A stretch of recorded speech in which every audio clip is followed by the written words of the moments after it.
రాష్ట్రంలో ఎన్నికలు సమీపిస్తున్న వేళ రాజకీయాలు రసవత్రంగా కొనసాగుతున్నాయి. ఇదే నేపథ్యంలో వైఎస్ఆర్ కాంగ్రెస్ పార్టీలో పెను సంచలనాలకు మారుపేరుగా ఉంది.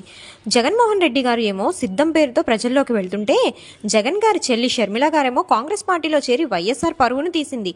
దీంతో వైఎస్ఆర్సీపీ పార్టీ పెట్టినప్పుడు విజయమ్మ షర్మిలకు తోడుగా ఉంది. అయితే ఇప్పుడు షర్మిల కాంగ్రెస్ పార్టీ పగ్గాలు ఎప్పుడైతే చేపట్టిందో అప్పటి నుండి షర్మిలతో అంటిముట్టినట్లు వ్యవహరిస్తూ వచ్చింది. దీంతో వైఎస్ విజయమ్మ షర్మిలకి దూరమై జగన్కి దగ్గర అవుతున్నట్టు తెలుస్తుంది. ఇదే నేపథ్యంలో షర్మిల ఇంటి నుండి శాశ్వతంగా జగన్ ఇంటికి వచ్చేసినట్లు సమాచారం.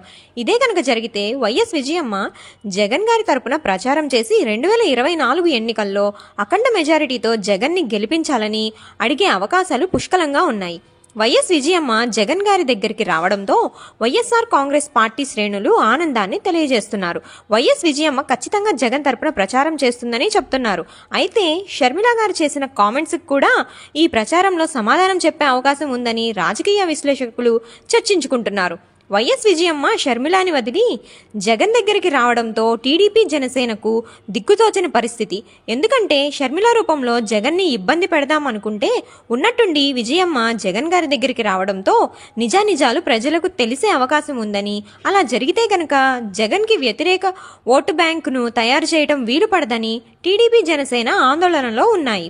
మరి వైఎస్ విజయమ్మ షర్మిల గారిని వదిలి జగన్ దగ్గరికి రావడాన్ని మీరు ఎలా చూస్తారో మీ కామెంట్ రూపంలో తెలియజేయండి. రావడంతో నిజానిజాలు ప్రజలకు తెలిసే అవకాశం ఉందని, అలా జరిగితే కనుక జగన్కి వ్యతిరేక ఓటు బ్యాంకును తయారు చేయడం వీలు పడదని టీడీపీ జనసేన ఆందోళనలో ఉన్నాయి.